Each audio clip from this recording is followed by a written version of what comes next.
mind is fading. And everywhere I look, there's a dead end. Hey, I better cut this out. I may get to like it. Nothing is worse than having an itch you can never The Enemy scratch. Within, episode number 5. Yeah, that's 5 scratches at the itch that is our investigation of the attack on the Jeffersonian wall between church and state. It's a journey I've learned to like or maybe just love to hate. But make no mistake, that Jeffersonian wall is under attack. And lately we've been losing enough battles to make me believe we're losing the war. Now, for perspective, let's do a little housekeeping. And if you recall the previous episodes, we investigated a little bit of history. And back in the late 70s, we learned that Republican operative Paul Weyrich recognized the potential of harnessing the evangelical vote.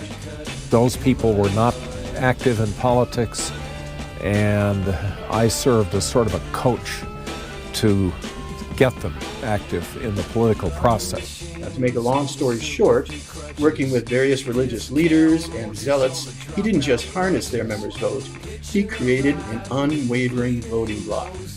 And since then, the attack on that Jeffersonian wall separating church and state has been under siege, and the country has been pounded like by Thor's hammer, or what we call the enemy within.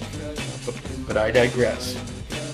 Now, I had always thought of the religious right as a mere nuisance. Naively, I thought our country, founded upon the pillars of reason and rational thought, would never succumb to snake oil salesmen, absurd liars, and con men. 2 Corinthians, right? 2 Corinthians 3:17. That's the whole ball game. Is that the one? Is that the one you like? I think that's the one you like, because I loved it. Then came the election of 2016, and I knew something went wrong, horribly wrong. I came here to speak on behalf of Donald Trump. What I do is simply this. America was built by and for the white Christian people of this nation. Horribly wrong. Anyway, so far in this mini-series, we've only been able to interview college professors and constitutional experts. Only, I say only.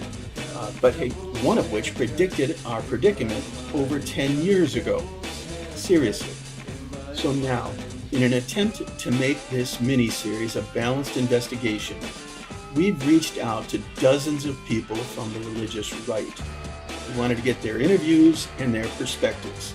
But until now, we've had zero success. That's until we came across David Horowitz. He's a prolific right-wing author and champion of the religious right. Now, even though, like Paul Weyrich, he's not an evangelical, but those evangelicals sure do buy his books. His latest is called The Dark Agenda, The War Against Christian America. Almost as provocative as the title World War V, wouldn't you say? All right, now, but this interview was a wild ride, to say the least. And I'm sure you'll be surprised, if not just plain shocked. So let's put on the full armor of God so that we can get to know thy enemy, the enemy within. Jump up! Get it! Hey! Devil with a blue dress, blue dress, blue dress. Devil with a blue dress.